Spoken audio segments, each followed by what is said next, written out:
Alors Didier, bonsoir, merci de nous accorder cette interview pour le site du VHS. Donc on vient le voir, malheureusement l'aventure de tes joueurs s'arrête là contre Guingamp, 3-2, dans une rencontre où il aura manqué peu de choses, quelques minutes de trop on va dire.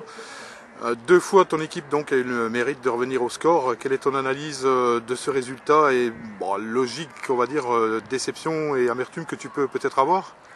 Oui, c'est sûr que c'est une petite déception quand même, un petit peu d'amertume aussi, un goût d'inachevé quelque part, parce qu'on a fait le plus dur, je pense, en revenant deux fois au score, contre une bonne équipe de Guingamp quand même. Il y a quand même 5 stagiaires pro plus un pro. Voilà, donc mes joueurs, j'en suis très très fier, parce que c'est quand même un gros match qu'ils ont fait. Maintenant, il nous a manqué 10 minutes, et voilà quoi. Après, sur ce match-là, la moindre erreur, ça se paye cash contre des bonnes individualités.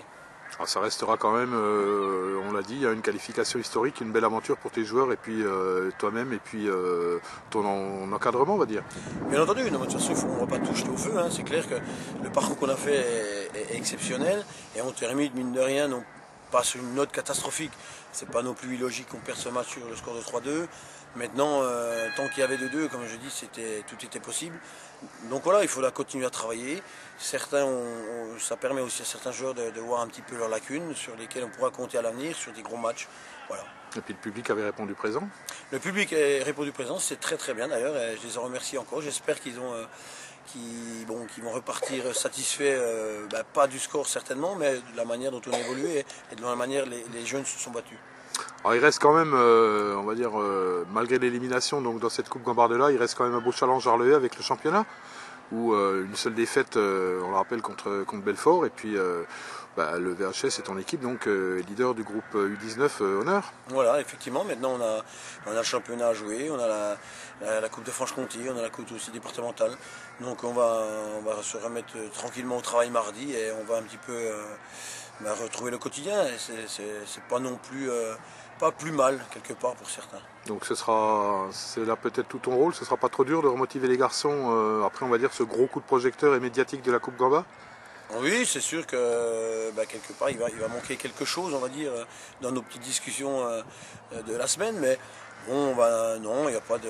Ce sera un petit peu mon travail de remettre un petit peu les jeunes dans le droit chemin, mais je pense que bon, mardi ça va être un petit peu peut-être encore difficile à digérer, et après on va rattaquer sur un match dimanche, donc on va essayer de repartir de l'avant. Eh bien, écoute, merci beaucoup. Encore bravo à toi et à tes joueurs pour ce merveilleux parcours qui a fait rêver beaucoup de supporters. Et puis à très bientôt sur le site et puis pour suivre ton équipe de U19. Eh bien, je remercie aussi tous les supporters qui étaient présents parce que c'était très très très chaleureux. C'était bien et puis ma foi, j'espère les revoir sur un parcours similaire l'an prochain. Merci et on n'en doute pas. À bientôt Didier. Au revoir. Alors bonjour, merci de nous accorder cette interview pour le site du VHS. Donc on vient de le voir, donc votre équipe s'est qualifiée donc pour les quarts de finale de la Coupe Gambardella. Une rencontre où vous avez mené à chaque fois au score, où les Vesouliens donc sont revenus par deux fois. Et donc vous avez marqué le but donc en fin de match. Quelle est votre analyse et votre sentiment sur cette qualification et cette victoire? Je pense que c'était un bon match déjà, dans une bonne ambiance, assez conviviale, et on a été très bien accueillis déjà par les dirigeants et le staff de Vesoul, donc je voulais d'abord les remercier. Sur le match en lui-même, je pense que notre qualification était méritée, vu le nombre d'occasions qu'on s'est créées. Malheureusement, on n'a pas su être assez efficace devant. Et ce qui s'est passé, c'est que Vesoul est revenu deux fois au score, alors qu'on menait deux fois au score, ils sont revenus sur coup de pied arrêté. Et à partir du moment où ils sont revenus, ils ont repris espoir. Et on a la chance de mettre le troisième à 10 minutes de la fin qui nous qualifie. Mais je voudrais féliciter les joueurs de Vesoul parce qu'ils ont quand même fait un bon match. Et nous, on continue l'aventure en espérant aller le plus loin possible. Alors vous étiez, on l'a lu dans la presse, donc un petit peu renseigné sur cette équipe de U19 du VHS. Donc ça a été conforme à vos attentes? Oui, tout à fait. Ouais. Je m'attendais à une équipe plutôt joueuse, mais bien organisée défensivement. C'est ce qu'on a vu aujourd'hui.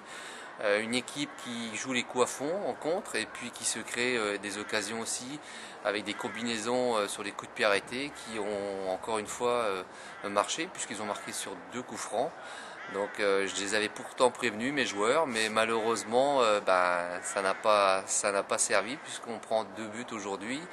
Et on aurait pu en prendre un à la fin sur une touche offensive de leur part. Donc on devait se méfier, mais on s'est fait avoir quand même.